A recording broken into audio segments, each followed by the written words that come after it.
আজকে না খুব দেরি হয়ে গেছে, আমি জাস্ট স্নান করে বেরোলাম। এই দেখুন স্নান করে বেরিয়েছি, তাও আবার ঘামতে শুরু করে দিয়েছি। যাকে আজকে আমাকে শ্যুটে বেরোতে হবে, শুভ বিবাহের শ্যুট।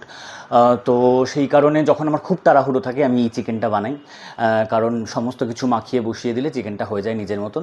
তো আমি সেই চিকেনটা বসিয়ে দিয়ে বাকি সমস্ত কাজ করলাম, স্নানে গেলাম, এবার আমি খাবো। জেনারেলি এটা খেতে খুব ভালো হয়, আমার তো ভীষণ পছন্দ। এত সহজে, এত তাড়াতাড়ি এত ভালো একটা রান্না হয়ে যায়, এত ভালো একটা চিকেন হয়ে যায়। ও বাই দ্য ওয়ে, আপনারা শুভ বিবাহ দেখছেন তো স্টার জলসায় সোম থেকে রবি প্রতিদিন রাত 9টায়, সেখানে আমি থাকছি। আজকে শুভ বিবাহের শুটেই আমি যাচ্ছি। হ্যাঁ, তাহলে আর দেরি করব না, তাহলে আজকে আপনাদেরকে ঝটপট দেখিয়ে দিই আজকের রেসিপি, ভাপা চিকেন। চাই, দেরি হয়ে যাচ্ছে। ভাপা চিকেন বানানোর জন্য কি কি দরকার সেই জিনিসগুলোকে আমি সবগুলোকে এখানে একত্রিত করে নিয়েছি। আমি আপনাদেরকে জিনিসগুলো একে একে দেখিয়ে দিই কি কি জিনিস আমি এখানে নিয়েছি। প্রথমে আমি এখানে নিয়েছি, এই দেখুন, এই বাটির মধ্যে আমি মোটামুটি 600 গ্রাম মতো চিকেন নিয়েছি। এই 600 গ্রাম চিকেনটাকে আমি হাফ কাপ টক দই দিয়ে ওভারনাইট ম্যারিনেট করে রেখেছিলাম। আপনারা চাইলে যেদিন রান্না করবেন সেদিনও ম্যারিনেট করতে পারেন। এখানে কিছু মশলা আমাদের বেটে নিতে হবে, সেই মশলাগুলো আমি আপনাদের দেখিয়ে দিই। এখানটায় রয়েছে 1 টেবিল চামচ পোস্ত, তারপরে এখানে রয়েছে হাফ চা চামচ সাদা তিল, আর তার সাথে দেখুন এর মধ্যে 10 থেকে 12খানা কাজু বাদাম আমাদের সাথে রয়েছে। কিছু ভাঙা কাজু আমি এর মধ্যে নিয়ে নিয়েছি। আর তার সাথে এইখানটায় রয়েছে 5 থেকে 6খানা মতো কাঁচা লঙ্কা। এছাড়া এখানে আছে 3 চা চামচ মতো মাখন। আমি রান্নাটা মাখন দিয়েই করব। এটা আপনারা চাইলে 2 চামচ মাখন দিয়েও করতে পারেন, কিচ্ছু এসে যায় না, কারণ এটা কিন্তু খুব কম তেল এবং খুব কম মশলায় করা হয়। আর এখানে আছে নুন, নুন আমি এখানে স্বাদ মতো দেব। তাহলে চলুন আমরা প্রথমে মশলাগুলোকে বেটে নিই। এই দেখুন, ফাইনালি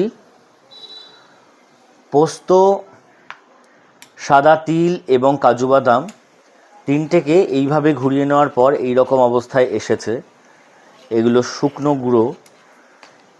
এবার এর মধ্যে আমি দিয়ে দিচ্ছি কিছুটা পরিমাণ নুন, তারপরে এর মধ্যে জল দিয়ে এবার আমি ফাইনাল বাটাটা কিন্তু তৈরি করে নেব। এই দেখুন আমাদের ফাইনাল বাটাটা কিন্তু হয়ে গিয়েছে। এবার আমি চিকেনটাকে ভালো করে মেখে নেব।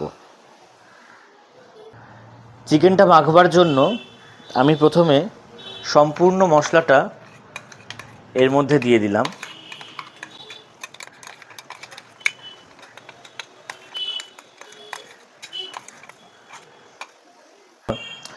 সম্পূর্ণ পোস্ত, কাজু এবং সাদা তিল বাটাটা এর মধ্যে দিয়ে দেওয়ার পর আমি এর মধ্যে দিয়ে দিচ্ছি কাঁচা লঙ্কাগুলো। তারপরে আমি এর মধ্যে দিয়ে দিচ্ছি 1 চা চামচ নুন। খুব বেশি নুন দেওয়ার দরকার নেই, কারণ আমাদের মাংস যখন ম্যারিনেট করা হয়েছে তখন এর মধ্যে নুন দেওয়া হয়েছে। আর প্রথমে আমি অল্প একটু মাখন এর মধ্যে দিয়ে দিলাম, দিয়ে খুব ভালোভাবে আমি এটাকে মাখিয়ে নেব।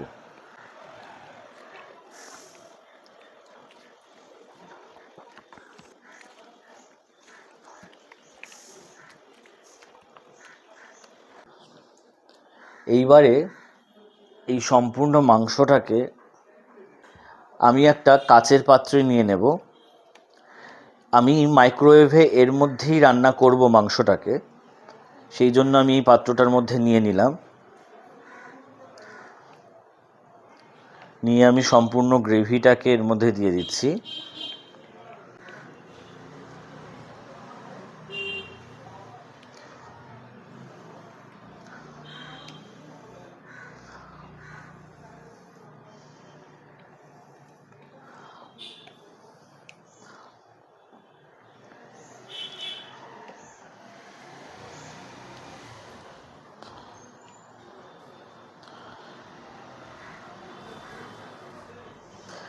এই দেখুন আমি পাত্রটার মধ্যে নিয়ে নিয়েছি। এবারে এর মধ্যে আমি বাকি মাখনটাও দিয়ে দেব।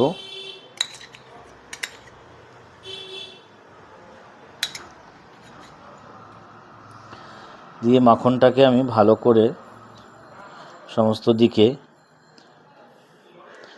মাখনটাকে আমি এইভাবে ভালো করে চিকেনের সাথে মিশিয়ে দিলাম। এইবার এটাকে আমি মাইক্রোওয়েভ করতে দিয়ে দেব। এবারে দেখুন আমার আইএফবির মাইক্রোওয়েভ, তার চিকেন অপশনে আমি চলে যাচ্ছি। চিকেন অপশনে এখানে 800 গ্রাম দেখাচ্ছে। আমার যেহেতু 800 গ্রামের মাংসের একটু কম, সেই জন্য আমি এখানে যতক্ষণ টাইম দেখাবে ততক্ষণ টাইম না করলেও চলে। এই দেখুন আমি এবার মাংসটা ভেতরে ঢুকিয়ে দিলাম। ঢুকিয়ে দিয়ে আমি স্টার্ট করে দিলাম। এবার এখানে টাইম দেখাচ্ছে মোটামুটি 33 মিনিট মতো। তো 33 মিনিটের মধ্যে কিন্তু মাংসটা আমার এখানে তৈরি হয়ে যাবে। এই দেখুন আমাদের ভাপা চিকেন কিন্তু একদম তৈরি। রেসিপিটি ভালো লাগলে আপনারা বাড়িতে অবশ্যই বানান। কেমন লাগলো আমাকে কমেন্ট বক্সে লিখে জানান। ভালো লাগলে অন্যদের সাথে শেয়ার করুন। অভিনেতা রান্নাঘর চ্যানেলটিকে সাবস্ক্রাইব করুন, পেজটিকে ফলো করুন, লাইক করুন। ভালো থাকবেন, সুস্থ থাকবেন।